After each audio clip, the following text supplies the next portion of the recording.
કોકનું અપમાન થઈ ગયું હોય તો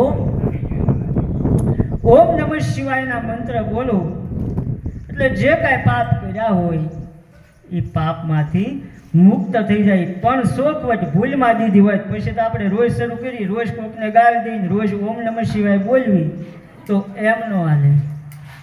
કોઈને ભૂલમાં જો ગાળ દેવાઈ ગયું, આપણને થયું કે આપણથી ખોટું થઈ ગયું અને ભગવાન શિવના મંદિરે જાય તો એમાંથી મુક્ત થઈ જવાય.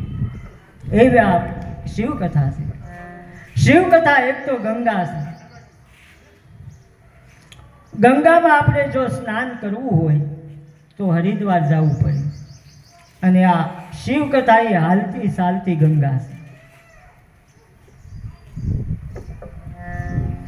ગમે તે માણસ હોય એક વખત શિવકથા જો સાંભળી જાય